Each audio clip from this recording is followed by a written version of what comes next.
What's up, world? Let me tell you about this beard growth oil I got from 12 tribes on Earth.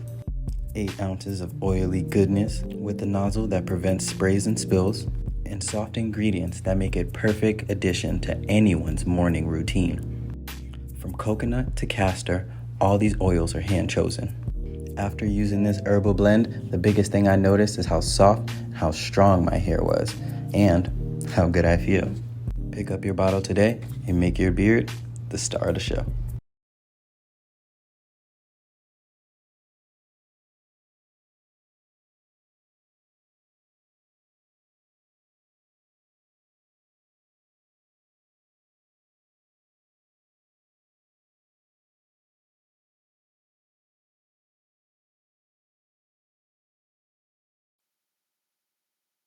Ladies and gentlemen, some people would say Shannon Sharpe just overall have problems with women.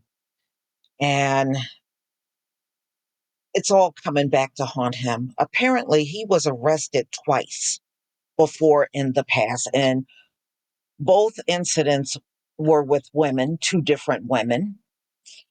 And because of what's happening to Shannon Sharpe and the accusations that are happening today, they're now looking at his past.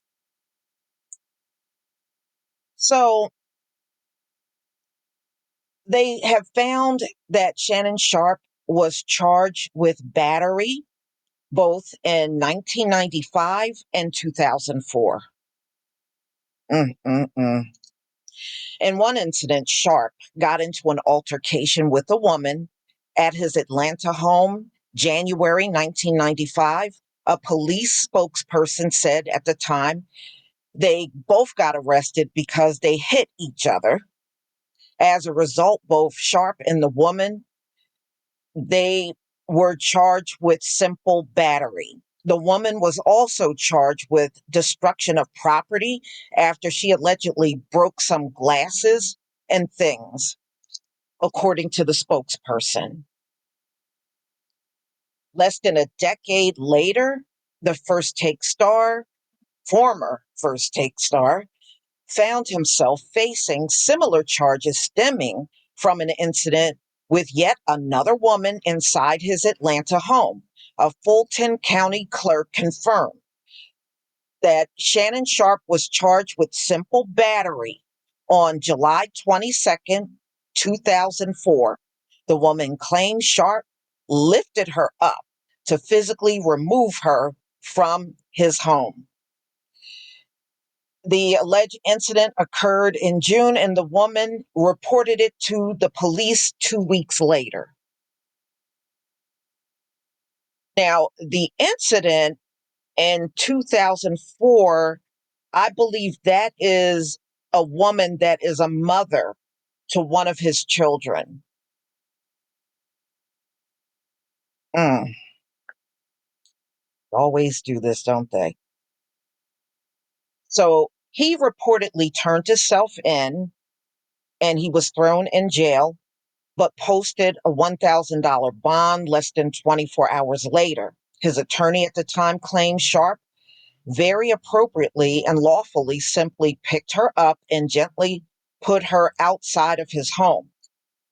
The case was ultimately resolved in mediation.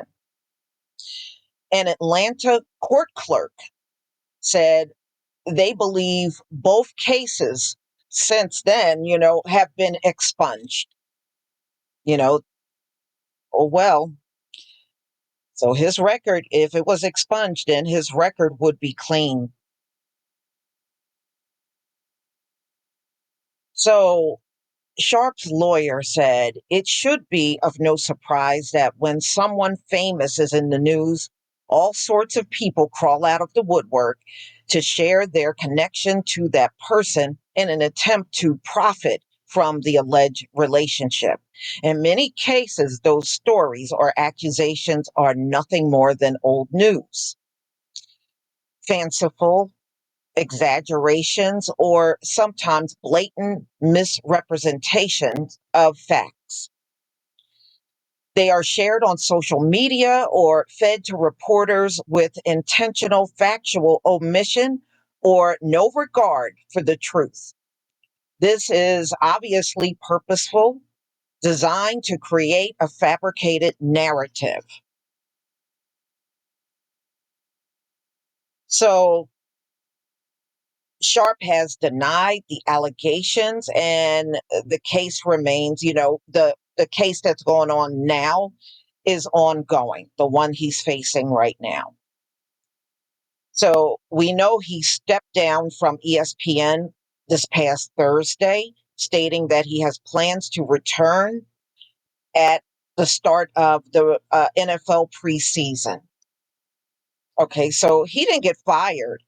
He's just taking some time off, but it does not indicate anywhere that he was fired, because I saw some people put videos out and they were like, oh, he was fired. And even ESPN said he was not fired. So, anyway, in the lawsuit filed by Evans against a former NFL star late 2023, she made several alarming claims regarding an alleged incident in 2010. That was the one that was the reporter that I showed y'all. If you were on my live stream, you would have seen it. In her lawsuit, Evans said that she and the ESPN star had dated for nearly a decade when in September of 2010, they got into an argument over her claims of him cheating on her. During the argument, Evans allegedly said that Sharp proceeded to forcefully subdue me, compelling me. So she, I guess, fell to her knees and subsequently engaging in, oh, she's saying he violated her. I'm not going to say what it is, but he said she is saying that Shannon violated her. He knocked her to the floor and then violated her after they got into an argument over him cheating on her. All right. Evans continued. Thereafter, Shannon coerced her, and it's very graphic. Well, she's saying he violated her, as assaulted her. That's what she's saying. So Evans said after the alleged incident, the star threatened her with, ruining her career if she said anything, because she was a reporter. So he was threatening to ruin her career if she said anything about the incident. So she did file a restraining order against Shannon Sharpe, who was working as a TV analyst for CBS Sports at the time. The restraining order petition he allegedly calls and threatens her life, places her under surveillance, and calls to say he is watching her. After the news of the restraining order became public, Shannon temporarily stepped away from his role on the NFL Today. The current lawsuit, Evans is suing Sharpe, host of Club Shay Shay, is for defamation. She claimed the sports personality has repeatedly referenced their legal disputes on TV and other public platforms, causing her harm to her reputation. So a representative of Sharpe responded, stating, Michelle Evans' claims are ridiculous and completely without merit. She couldn't find a lawyer to take her case, but if you read her complaint, you'll see it was filled with nonsense. Wow. So, y'all, they're just rehashing some old stuff. And then it just goes into what's going on today. I'm not going to read all of that, but y'all, let me just ask my subscribers, a question. And even if you're not a subscriber and you're coming on the channel, after hearing this, do you think Shannon Sharpe has a problem with women? Let me know in the comments section.